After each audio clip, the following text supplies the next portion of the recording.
चरण रज ही उस निंदक के सभी सुकृत को नष्ट कर देती है, पुण्य को नष्ट कर देती है, जो उन महानुभाव की निंदा करता है। तुमने शिव जी की निंदा की है, इसलिए अब शिव जी की चरण रज ही तुम्हारे सभी सुकृतों को नष्ट कर रही है, इसीलिए तुम्हारी ऐसी गति हो गई है। ऐसा कहते हुए इन्होंने कहा कि भगवान अथवा भगवान के भक्तों की निंदा कोई करे तो सामर्थ्य हो तो जीव काट ले, और सामर्थ्य नहीं है तो कान में उंगली लगाकर चला जाए, पर लेकिन निंदा नहीं सुने। ऐसा कहा। मैं आपसे यह देह उत्पन्न हुआ है, तो अब मैं शिव जी के पास जाऊंगा तो वो दक्ष नंदिनी कहकर कहें मुझे पुकारेंगे, और एक शिव द्रोही से शरीर की उत्पत्ति हुई है, ऐसे शरीर को मैं धारण नहीं करना चाहती।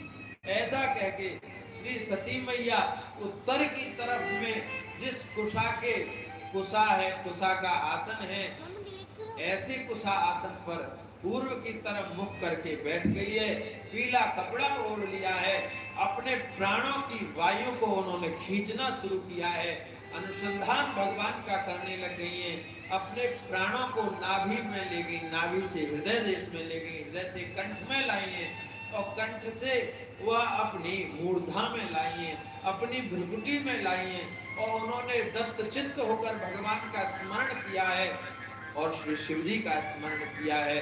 शिव जी का स्मरण करते हुए भगवान से प्रार्थना किए, हे भगवान, बस यही चाहती हूँ कि जहाँ भी जन्म हो शंकर जी के चरणों में प्रेम हो, मैं उनकी दीनहीन दासी ही बनी रहूं, बस मैं यही चाहती हूँ, आपसे और कुछ नहीं चाहती हूँ। हे प्रभु, मुझे श्री शिव जी के चरण सानिध्य प्राप्त हो। सती ऐसे पुकार रही थी, उसी समय भगवान श्री राम प्रकट हो गए। सबकी इच्छा भगवान पूरी करते हैं। क्या सती को भी आज भगवान ऐसे ही प्रकट हो गए? सती, मैं तुमसे प्रसन्न हूं, तुमने मेरी जिज्ञासा में अपने जीवन को खपा दिया, तुमने मेरी जिज्ञासा के लिए सीता का भेष बनाया, तुमने मेरी जिज्ञासा के लिए राम शिव त्याग देंगे यह भी नहीं विचार किया, और सती सीता का भेष बनाकर मुझे मेरी परीक्षा ली, मेरी जिज्ञासा की, दिन रात मुझे भूलती नहीं। सती, मैं तुमसे प्रसन्न हूं, वरदान मांगना। सती ने यही कहा, आप प्रसन्न हैं तो मुझे यही वरदान दो कि मैं श्री शिव जी की पुनः दासता स्वीकार करूं, उनकी दीनहीना दासी बन जाऊं। तथास्तु, भगवान श्री राम ने कहा है, अंतरित हुए, और सती ने अपने शरीर की जो दिव्य ज्योति थी वह श्री शिव जी के चरणों में लीन ध्यान करते हुए वंक भ्रुकुटी पे ले गई, मूर्धा पे लेके गई और देह का त्याग कर दिया है। देह धू करके जलने लग गई है, हाहाकार होने लग गया है यज्ञ में। शंकर जी के गण उस यज्ञ को नष्ट करने लग गए हैं।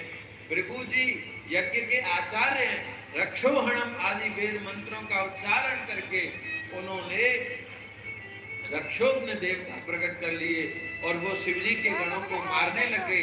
नारद जी भी आए थे यज्ञ में, किस लिए? भाग लेने? नहीं नहीं नहीं, भाग शिव जी के निंदक के यज्ञ में खाने आएंगे, भाग लेने आएंगे, बोले इसलिए नहीं आए, वो देखने आए थे। देखे तो भक्त विरोधी का यज्ञ कैसे पूरा होता है। नारद जी गए हैं श्री शंकर भगवान के पास, और वहां श्री शंकर भगवान बढ़िया सत्संग कर रहे थे। कहा पूरी कथा बताइए, यहाँ सती के ज्वलन की कथा बताइए, कैसे वो जल गई। अब तो शंकर जी सुने हैं, और शंकर जी महाराज को क्रोध आया है। देखो, क्रोध में कोई हंसता नहीं है, पर शंकर जी ऐसे हैं कि क्रोध में भी हंसते हो। इसका मतलब ये नाटक है क्रोध का। उत्कृत्य रुद्रः सहसोत्थितो हसन।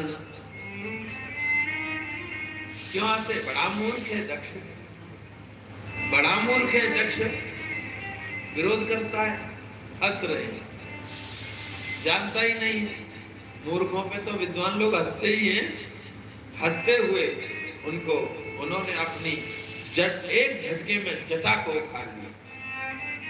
दुर्वासा जी इन्हीं के अवतार हैं, तो शंकर जी का क्रोध भी विलक्षण है। जटा को उखाड़ लिया, उखाड़ कर एक पहाड़ था उस पर पटक दिया है। जैसे ही पटका है, वीरभद्र प्रकट हो गया है। भगवान का गण है श्री शिव जी का वीरभद्र प्रकट हो गया है। उसमें महाराज